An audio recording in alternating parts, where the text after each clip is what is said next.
আপনারা পদত্যাগ করুন, না হলে এই ছাত্র জনতা আপনাদের গদি থেকে চেরে হিসড়ে নামাবে। তুমি বলো কি অপরাধ করেছে আগে দেখান। আরে বেটা দেখো নাই 17 বছর কি করেছে, কি নির্লজ্জতার পরিচয় দিয়েছে। এখন স্বচ্ছ নিয়োগ দিতে হবে। কোন রকম দুর্নীতি পঞ্চগড়ের মানুষ, পঞ্চগড়ের সাধারণ জনতা প্রশ্রয় দিবে না। পঞ্চগড়ের মাটিতে কোরআন ফরিদ জজ, চিফ জুডিশিয়াল ম্যাজিস্ট্রেট মেহতাজুল মন্ডল এবং আবু আনাস রাফুল জামাজি থাকে ছাত্র জনতা এই কোর্ট চত্বরে এক ঐতিহাসিক দুর্গ করে তুলবে আন্দোলনের। তুমি কোরআন ফরিদ ছাত্রলীগের নেতা ছিলেন রাজশাহী বিশ্ববিদ্যালয়ে, সেই ইতিহাস আমরা জানি। তুমি খুনিয়াছিলা সন্ত্রাসী লীগের নিষিদ্ধবিহীন ছাত্রলীগের নেতা। মেহতাজুল মন্ডল, আশরাফুজ্জামান তেতুলিয়ার সবচেয়ে বিদস্যু দুর্নীতিবাজ নির্বাহী চেয়ারম্যানকে জামিন দেওয়ার মতো এখতিয়ার দুঃসাধ্য দেখিয়েছে।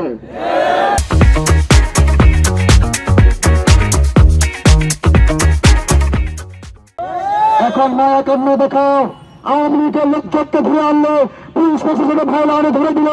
তুমি বলো কি অপরাধ করেছে আগে দেখান। আরে বেটা দেখো নাই 17 বছর কি করেছে, কি নির্লজ্জতার পরিচয় দিয়েছে। তুমি নির্লজ্জতার পরিচয় দিয়ে কোথায় কে আছে তার পিছে পিছে ঘুরে তুমি সমন্বয়কদেরকে ঘুরে বেরিয়েছ।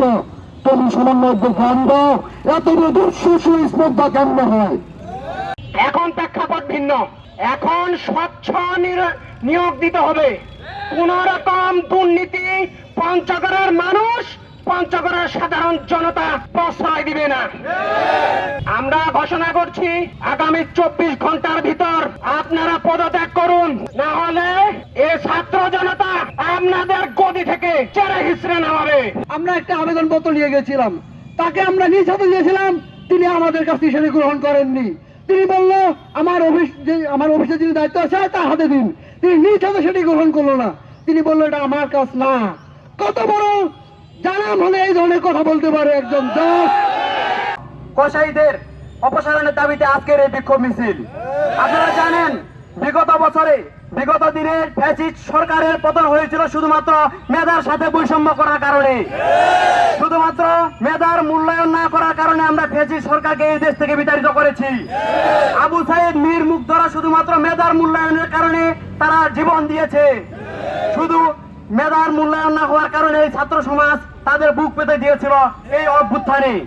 সেই মেধার মূল্যায়ন যদি আবারও করা না হয়, আবারও যদি কেউ এই মেধার সাথে বৈষম্য করে, আবার যদি কেউ এই মেধার সাথে তাদের বাপ দাদা তাদের যে নিয়োগ বাণিজ্য সেটা যদি চালু করার চেষ্টা করে, তাহলে আমরা তাদেরকে আবারও রুখে দিব ইনশাআল্লাহ।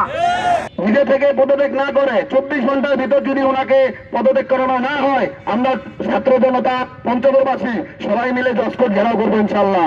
আপনারা সবাই থাকবেন। আমি চাই পঞ্চগড়বাসী প্রতিবাদ করতে শিখুক, পঞ্চগড়বাসী প্রতিবাদ করতে শিখুক, অন্যায়ের বিরুদ্ধে কথা বলতে শিখুক।